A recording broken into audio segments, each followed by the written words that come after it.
آج کا ہمارا موضوع ہے وائلنس، ڈومیسٹک وائلنس۔ ہمارے پاس سوالات آئے تھے، ان میں سے سوال یہ تھا کہ یورپ میں اور امریکہ یا دیگر ایسے یورپین ممالک میں وائلنس کے متعلق بڑے سخت قانونی سازی ہے، اور اس قانون سازی کے تحت ایون پیرنٹس بھی بچوں کو کچھ نہیں کہہ سکتے۔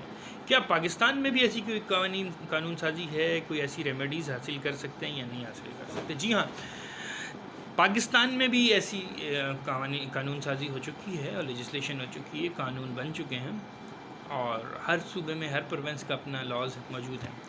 اسی طرح ہم آج بات کریں گے سندھ کے وائلنس کے متعلق لاز کی، جس میں specially Sindh domestic violence act 2013 ہے، اور جو کسی بھی ریلیشن میں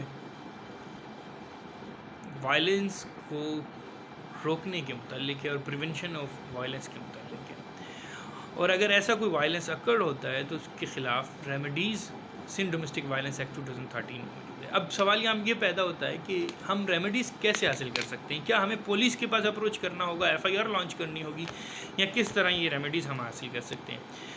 جی ہاں، میں اس کو بہت آسان زبان میں بتا دوں گا۔ Sindh domestic violence act section 7 procedure define کرتا ہے۔ اگر کوئی بھی شخص وائلنس کا شکار ہو، وومن ہو، چائلڈ ہو، ولنریبل شخص، کوئی مینٹل النس ہو، ڈسیبلٹی ہو، یا کوئی بھی ایسا شخص ہو جو ڈومیسٹک ریلیشن میں رہتے ہوئے وائلنس کا شکار ہوا ہو، تو وہ خود یا ایگریوڈ کے بیاہ پہ کوئی بھی اس کا ایتھورائز شخص کنسرن مجسٹریٹ کو اپروچ کر سکتا ہے، اور کنسرن جوڈیشل مجسٹریٹ میں پٹیشن فائل کرے گا۔ کنسرن جوڈیشل مجسٹریٹ میں پٹیشن فائل کرے گا، اور کنسرن جوڈیشل مجسٹریٹ رسپونڈنٹس کو، یعنی کہ جس نے تشدد کیا ہے، ان کو یا تو نوٹس ایشو کرے گا، یا نوٹس یا وداؤٹ نوٹس بھی پروٹیکشن آرڈر جاری کر سکتا ہے۔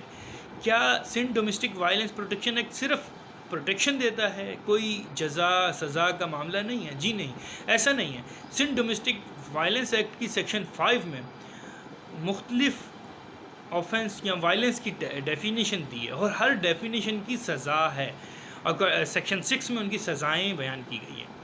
اب ان میں تھریٹ ٹو ڈائیورس، طلاق دینے کی دھمکی دینا بھی وائلنس میں آتا ہے، وربل ایبیوز اور سائیکالوجیکل ایبیوز کی بھی سزائیں ہیں، اور وہ بھی وائلنس کی ڈیفینیشن میں آتی ہے۔ تو اس کے لیے کیا طریقہ ہے؟ ہم سندھ ڈومیسٹک وائلنس ایکٹ کے تحت پٹیشن فائل کرتے ہیں جوڈیشل مجسٹریٹ کے سامنے، اور جوڈیشل مجسٹریٹ مخالفین کو نوٹس ایشو کرتا ہے، اور اس کے بعد اس کے اوپر کوگنائزنس لیتا ہے، اور ایویڈنس لیڈ ہوتی ہے، اور ایویڈنس اگر پروو ہو جائے کہ وائلنس پروو کر دے تو اس کو ایز پر لا سزا ہوگی۔ کیا سزائیں ہو سکتی ہیں؟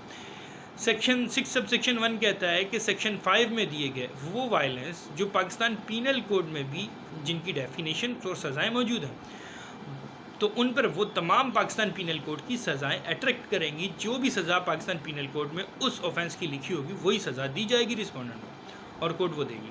اور اگر کوئی مینٹل یا وربل ایبیوز ہے تو اس پر بھی 2 سال کی سزا ہے۔ اسی طرح کورٹ مانیٹری ریلیف بھی ایشو کر سکتی ہے۔ Section 12 Sindh domestic violence act monetary relief کی بات کرتا ہے۔ کوئی بھی ایگریو پرسن جو ایسا تشدد ہوا ہو جس پر اس کی کوئی ڈسیبلٹی ہوئی ہو، یا اس کی ارننگ لاس ہوئی ہو، یا کوئی بھی ایسا معاملات ہوئے ہوں جس سے اس کا کوئی پیسوں کی نقصان ہو، مانیٹری لاس ہوا ہو، تو اس کو کمپنسیٹ کرنے کے لیے سیکشن 12 ہے۔ کیا صرف یہ کمپنسیشن کے لیے نہیں، یہ مینٹیننس کے لیے بھی ہے۔ کوئی بھی ایگریو شخص سیکشن 12 کے تحت مینٹیننس بھی اور مانیٹری ریلیف بھی کلیم کر سکتا ہے۔ کیا اس ایکٹ میں صرف اور صرف پروٹیکشن اور سزاؤں کے متعلق نہیں، سیکشن 8 کاؤنسلنگ کے متعلق بھی ہے۔ یہاں سیکشن 8 میں اگر کوئی ایسی بات ہوئی ہو، جو ایسا ہسبینڈ وائف کے یا کسی بھی ریلیشن میں جو معاملات صرف کاؤنسلنگ سے بھی حل ہو سکتے ہوں، تو Sindh domestic violence act section 8 counselling کے لیے دونوں کو بھیج سکتا ہے، تاکہ ان کی فیوچر لائف کو سیو کیا جا سکے، تاکہ فردر جو ہے ان فیوچر کی لائف کو وہ نہ فرٹائل نہ ہو، ضائع نہ ہو۔ اور سندھ ڈومیسٹک وائلنس ایکٹ ایک اچھا قانون ہے، اور جس میں سزا اور جزا کے معاملے ہیں، اور جو پریونشن آف وائلنس کے متعلق ہے، جس کا پروسیجر میں نے آپ کو بتایا۔ کنسرن جوڈیشل مجسٹریٹ کے پاس سیکشن 7 کے تحت پٹیشن فائل کریں گے، اور سیکشن 5 میں دی گئی وائلنس میں سے کوئی بھی وائلنس ہوئی ہو اگر فزیکل وائلنس ہوئی ہو تو پاکستان پینل کوڈ میں دی گئی سزائیں جو بھی سزا اس کی بنتی ہوگی وہ سزا کورٹ اس کو دے گی، ایوارڈ کرے گی. اور اگر فزیکل وائلنس نہیں ہوا ہو، کوئی ایسی انجری نہ آئی ہو اور وربل ایبیوز ہو تو 2 سال کی سزا کورٹ دے سکتی ہے. اور انٹرم ریلیف کے طور پر پروٹیکشن ریسٹرین کر سکتی ہے کسی قسم کی کمیونیکیشن سے، اس کو ڈسپوزش گھر سے ڈسپوزش کرنے سے، اور الگ اکاموڈیشن بھی ارینج کرنے کا کہہ سکتی ہے رسپونڈنٹس کو، اور مانیٹری ریلیف بھی کورٹ دے سکتی ہے. کوئی بھی شخص اگر سمجھتا ہے کورٹ کا کوئی بھی آرڈر سینٹ ڈومیسٹک وائلنس ایکٹ کے تحت وہ ایگریوڈ ہے تو 30 دن کے اندر سیشن کورٹ میں اس کی اپیل کر سکتا ہے. آج امید ہے کہ آپ کو سینٹ ڈومیسٹک وائلنس ایکٹ سمجھ آیا ہوگا. ان فیوچر ہم دیگر لاز کے متعلق بھی ہم ویڈیوز بنائیں گے. امید ہے کہ آپ کو اچھا لگے گا. Thank you.